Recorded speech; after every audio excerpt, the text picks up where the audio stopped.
So I wanted to show you something really interesting here together with Ragnar. He is in charge of building a Viking ship, and the build is right down here, and the place we're at is a very special place in Norwegian Viking history. So right above there on the other side of this lake is the most important farm in all of Viking history in Norway. Right? We can say that, right? We can say that. Skål is the home of Hardraade the Black, Harald Fair here, and to us, more importantly, Saint Olaf and Harald Hardråde. And these are the three main kings, and King Harald Hardråde, who tried to take England in 1066, who was probably the most fierce and accomplished of the Vikings. He was richest, definitely, by far. Yes, he was also half-brother with Saint Olaf. He was the king who brought Christianity to so many places, together with Olav Tryggvason. And Harald Fair here, the one with the nice hair. He was used to call Harald Luva, which means busty hair, because he didn't want to cut his hair until he had united all of Norway under one kingdom. He was also born on that farm, Steingård. Yeah. I just wanted to point out that there's something special about the Ringerike style. First, I'll place us in a geographical Viking era. Yes. Ringerike today was literally shire of the rings. Yes. So when Harald and Olav grew up across the lake here, they were very aware of where they came from. It's said in the sagas exactly where they came from. It appears several times in the saga. And Harald, after being in Constantinople, Miklagard, comes back to Stein before he starts conquering Scandinavia. It's here he starts this the whole work that made him so famous back here in Scandinavia. Absolutely. Yeah, he fought really hard against the Danish kings. He never let them go. So and the style, the ornamentic style of Ringerike is a really cool style. I'll put a photo up here also so you guys can see it. And that's a very important style. It goes really far back also.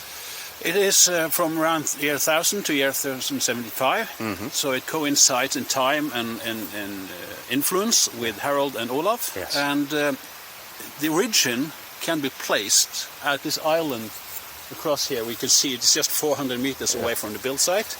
It's Wolf Island, Ulvøya. And we know that they quarried rock there because the rock is special, and it says in one of the runestones, it says it was quarried at Ulvøya, Wolf Island. So here actually made stones to carve runes in, and they were sent out in many different directions, right? Definitely. Yes. And the Ringerike style was copied to other formats. So you find it today from Dublin in the west, Kiev in the east, Turkey in the south, and northern Norway in the north. So we have in this area here, it's a circle, right? The ring, the kingdom of Ringerike is a very special place that we're standing in right now, right here actually. And I want to take a look down here. Can you tell us, if we walk down here now, what are we looking at? We are building an authentic copy of an archaeological find from the 10th century. And, a Viking ship. Authentic Viking ship. Yes. So it's oak and pine. And it's covered with tar, will be preserved with tar. And we make 3,000 nails to put the whole together. Yeah, because you got a smith here also, right? Absolutely. Yeah. And we come at the moment in December 2020. Yeah. In the middle of Corona, we're still working on it. And we put the keel down, which is the main event when you start at the concrete build of a ship. Is you stretch the keel. So this is what we're going to look at now, the keel that has just been laid down. It's stretched and laid down. Look at this. If you can just take a moment here, I'll actually go a little bit higher up. So you can see on the side here is the height of each about us, right? And we're standing in... The height of each stem. Yes, the height of each stem. And this is, it's 16 meters. It's 45 feet. It's one piece of oak, and it weighs just shy of 400 kilos, 800 pounds. 800 pounds, yes. So it's hand carved from one log. Yes. It took us some 800 hours to carve it with authentic tools. Wedges, axes, planes. Can you show us here? Here's one of the axes they used to make this. The main tool so far for our work is this axe. It's called a beard axe, shaggöxe. Shaggöxe, yeah. Bearded axe, yeah. Apparently from the shape. Yeah. This is an authentic copy of a Viking Age, and we are engraved all our tools with our own Age Viking ship logo. Yes, of course. The Hardraade project. It's wonderful. So it's very efficient. This is a bit awkward angle, but I'll try to.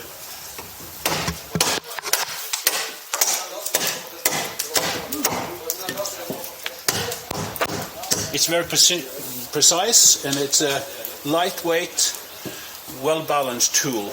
And it's a tool, it's not a weapon. Yes, of course. Yeah. The Vikings would have some 25 different shapes of axes. 25 different. Can I try? Yeah, sure. Yeah, I won't try to use it. Here, and you can try this. Yeah. Well, I'm holding the camera, so I won't even... I can try afterwards, yeah, that'd be great. Can you also go on the side here? Because you have Odin. Yeah. On the side here. I'd love to see it. Let's go and have a look at Odin. This is really cool, I think. So, when do you think the ship will be finished? Depending on access to resources and manpower. Yeah. Our plan is to launch it early summer 23. So we have 3 more years to build. 2.5 more years to build. Right. We're looking and just to say, if there's anyone out there who wants to contribute and help out, because you got a lot of people from many different countries helping here, right? So far we are approximately 200 volunteers, yes. And all told some 15-16 countries are participating in active volunteers here. I'll put a link down to his email if you want to contact him for some reason. And you got different log, you say, working? Yeah. Groups, we can say, working. Some are carpenters and some are in the smith and some are even working with clothes, right? Yep. Mainly we have the blacksmith and the carpenters for the ship. Yeah. We have a shipwright, of course. And we have carvers that carve mainly in wood. And one piece so far that guard the build site is Odin. Well known for his one-seeing eye. The other he traded for wisdom. Yes. As you all know, the main Viking god of the big family of the Asa. That's great. Yeah. This is one piece pine that we let split as it would during when it's dried up. Yeah. We think it sort of gives a good texture to the whole piece. That's on purpose, right? It's on purpose, to let it crack like this. And what are you working on today? We are currently working on producing planks for the hull. Yes. We split.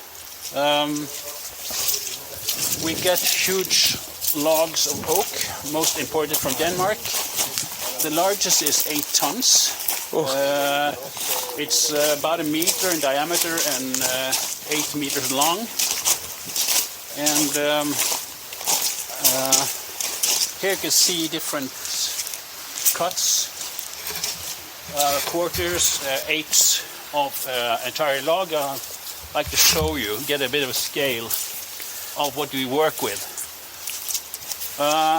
This log will be split in half, and you can see a crack that we probably will be working on. Yeah. We split in halves, then quarters, then eighths, and if we're really lucky, 16ths. Yeah. And we get to 16ths, we'll work on making planks, and most of the work will be done by hand. We cleave these logs with mallets and wedges. Yeah.